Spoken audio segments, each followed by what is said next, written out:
సదాశివసమారంభాం వ్యాసశంకరమధ్యమాం అస్మదాచార్యపర్యంతాం వందే గురుపరంపరాం.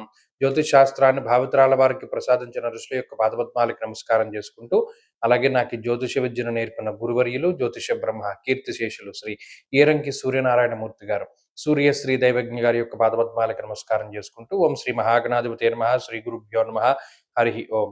వీక్షకులందరికీ నమస్కారం. రాశి వారికి ఈ వారం సాధారణమైనటువంటి ఫలితాలే ఉన్నాయి.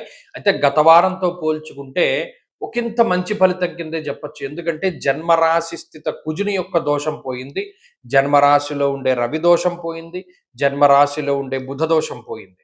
అంటే ఇక్కడ మీరు గమనించండి, గ్రహాలు అనుకూలంగా లేకపోయినా పర్వాలా, ప్రతికూలంగా మాత్రం ఉండకూడదు.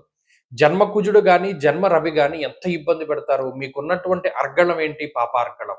జన్మ శని ఉన్నారు, వ్యయంలో రాహు ఉన్నారు, ఈ రవి 2వ స్థానంలో ఉన్నారు. అంటే ఒక కర్తరి అన్నమాట. మనిషిని ఇలా ఒక ఒక మామూలుగా లార్జ్ సైజు ఉన్నటువంటి వాడు స్మాల్ సైజ్ షర్ట్ వేసుకుంటే ఎలా ఉంటుంది? ఉక్కిరిబిక్కిరి అయిపోతాడు. అలాగే ఈ గ్రహస్థితి మిమ్మల్ని ఎటు కదలనివ్వకుండా చేసింది. చేసే పని నచ్చదు, నచ్చిన పని చేయలేము, ఎక్కడికో వెళ్ళాలని అనుకుంటూ ఉంటాం, వెళ్ళడానికి అవకాశం ఉండదు, అలానే ఇక్కడ ఉండడానికి ఇష్టం ఉండదు. నచ్చినటువంటి వ్యక్తులతోటి గొడవలు అవుతూ ఉంటాయి, వాళ్ళు మిమ్మల్ని సరిగా అర్థం చేసుకోరు. ఎవడో మీరు చెప్పే మాట వింటే ముందు మీరు చెప్పేది వినకుండా మీ మీద నిందారోపణలు వేస్తూ ఉంటారు.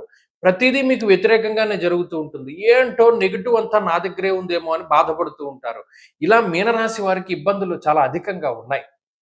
ఏమంటే వాళ్ళ దగ్గర ఈ గ్రహస్థితి అంతా కూడా నెగిటివిటీ, ఇదంతా కూడా తగ్గింది ఈ వారంలో. ఏమైంది? రవి, కుజుడు, బుధుడు రాశి మారిపోయి వెళ్ళిపోయారు. తద్వారా బుధుడు యోగిస్తున్నారు. చంద్రబలం ఉన్నది ప్రధానమైనటువంటి విషయం. లాభంలో చంద్రుడు ఉన్నారు. చంద్రుడు లాభంలో ఉండడం వల్ల మనస్సౌఖ్యం, సదానందం, ఇష్టగృహ సుభోజనం, నచ్చినటువంటి విషయాలు జరుగుతాయి.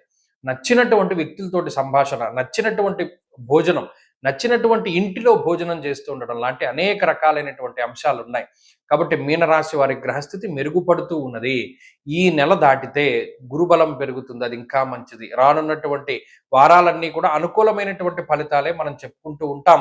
ఈ వారం తర్వాత రవి మారతారు. ఇన్ఫాక్ట్ ఈ వారం చివరిలోనే రవి మారతారు కాబట్టి అది చాలా గొప్ప బలం. కాబట్టి సంకల్ప బలం ముఖ్యం. ముందుకు వెళ్ళండి. గ్రహస్థితి చాలా అనుకూలంగా ఉన్నది. ఉత్సాహంతో పనిచేయండి, మంచి ఫలితాలు సంప్రాప్తమవుతాయి. ఈ వారంలో కలిసి వచ్చేటువంటి రోజు బుధవారంగా చెప్పవచ్చును. అదృష్ట సంఖ్య 2, అదృష్ట వర్ణము ఆకుపచ్చ.